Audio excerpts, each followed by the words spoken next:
ललितपुर में अमृत योजना के दावे उस वक्त हवा हो गए जब डीएम खुद सड़कों पर उतर आए। जगह जगह खुदी सड़कें, जाम नाले और अधूरे काम, ये तस्वीरें अब सिस्टम पर सवाल खड़े कर रही हैं। डीएम ने साफ चेतावनी दी है कि समय सीमा में काम पूरा नहीं हुआ तो सख्त कार्यवाही की जाएगी। नमस्कार, मैं हूं आपके साथ शुभी शुक्ला, आप देख रहे हैं नेशन आप समाचार। दरअसल ये तस्वीरें ललितपुर शहर की हैं, जहां विकास के नाम पर चल रहे काम अब लोगों की परेशानी बनते जा रहे हैं। अमृत योजना के तहत शहर में सीवर और जल निकासी व्यवस्था को बेहतर बनाने का दावा किया गया था, लेकिन अब जिलाधिकारी सत्य प्रकाश खुद जमीनी हकीकत देखने निकले तो हालात कुछ और ही नजर आए।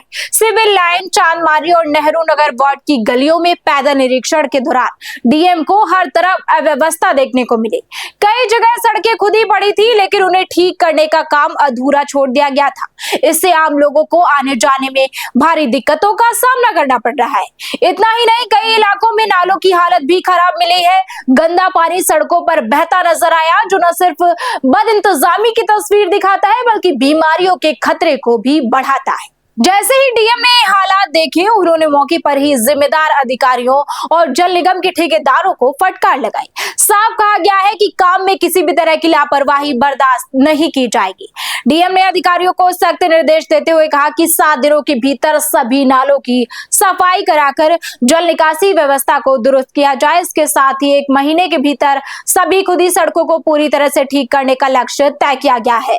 निरीक्षण के दौरान स्थानीय लोगों ने भी अपनी समस्याएं डीएम के सामने रखी। लोगों का कहना है कि महीनों से अधूरे पड़े कामों की वजह से रोजमर्रा की जिंदगी प्रभावित हो रही है।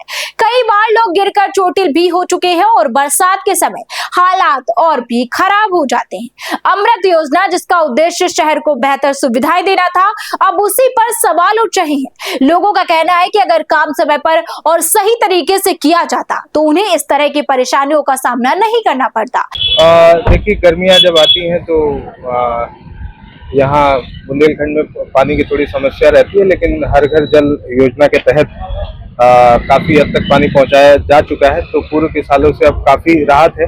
तो ये वो मोहल्ले थे जहाँ पे पहले पानी गर्मियों में नहीं आते थे, अब यहाँ नई टंकी की जो पाइपलाइन है वो बिछ गई है और अगले 1 हफ्ते से 10 दिन के बीच में वो टंकी से कनेक्शन हो जाएगा, तो यहाँ सप्लाई पानी का शुरू हो जाएगा। तो अब इन गलियों में पूर्व की भांति टैंकर चलाने की आवश्यकता नहीं पड़ेगी। तो चूंकि अब अगले 1 हफ्ते में यहाँ पे सप्लाई शुरू होगी, तो उसी की तैयारी देखने आए थे कि जो बताया जा रहा है कि 1 हफ्ते में चालू हो जाएगा, उसकी स्थिति क्या है। सर, सड़कों की अगर हम बात करें, जिस तरह से पूरी खस्ताहाल सड़कें कर दी हैं, बड़े बड़े जेमर द्वारा इन सड़कों को खोदा गया है, अब खोद दिया गया है, और जो अभी निर्मित हुई सड़कें उनको भी खोद दिया गया है।